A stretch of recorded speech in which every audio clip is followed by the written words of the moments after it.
राधे राधे। श्रीमद् भागवत गीता के 7वें अध्याय में हमें श्राद्ध की महिमा सुनने को मिलती है। चलिए श्रीमद् भागवत गीता के 7वें अध्याय का महात्म्य सुनते हैं। भगवान शिव पार्वती जी से कहते हैं, पार्वती, अब मैं 7वें अध्याय का महात्म्य बतलाता हूं, जिसे सुनकर कानों में अमृत राशि भर जाती है।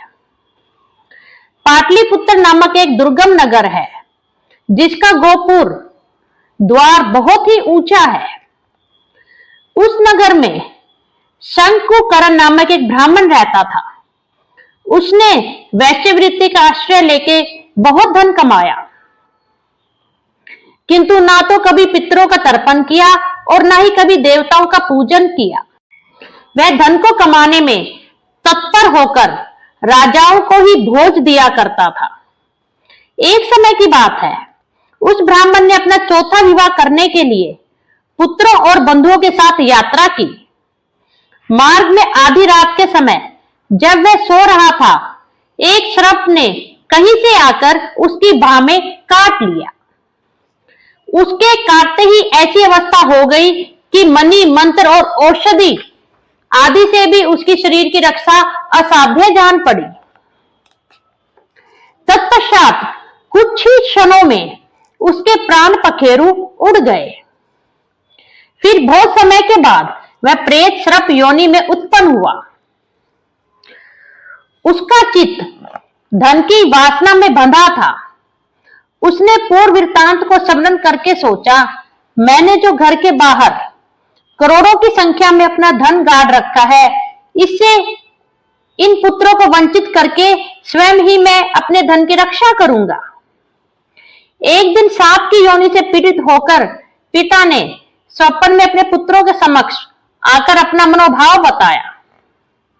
तब उसके निरंकुश पुत्रों ने सवेरे उठकर बड़े विस्मय के साथ एक दूसरे से स्वप्न की बात कही। उनमें से मझला पुत्र कुदाल हाथ में लिए घर से निकला और जहां उसके पिता सर्प योनि धारण करके रहते थे, उस स्थान पर गया।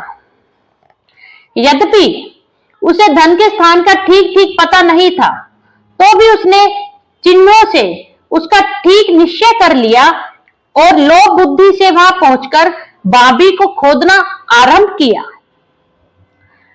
तब उस बाबी से बड़ा भयानक सांप प्रकट हुआ और बोला, ओ मूढ़, तू कौन है? किस लिए आया है? क्यों बिल को खोद रहा है? अथवा किसने तुझे भेजा है? यह सारी बात मेरे सामने बता। पुत्र बोला, मैं आपका पुत्र हूं, मेरा नाम शिव है।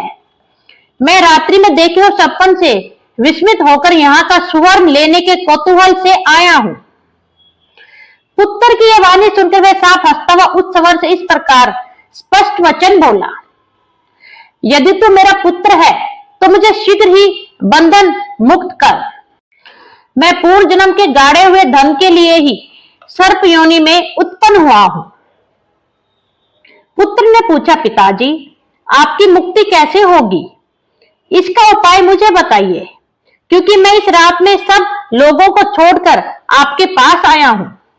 पिता ने कहा, बेटा, गीता के अमृतमय 7वें अध्याय को छोड़कर मुझे मुक्त करने में तीर्थ, दान, तप और यज्ञ भी सर्वथा समर्थ नहीं है।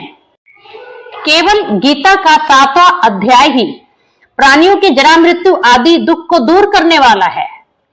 पुत्र, मेरे श्राद्ध के दिन 7वें अध्याय का पाठ करने वाले ब्राह्मण को श्रद्धा पूर्वक भोजन कराओ।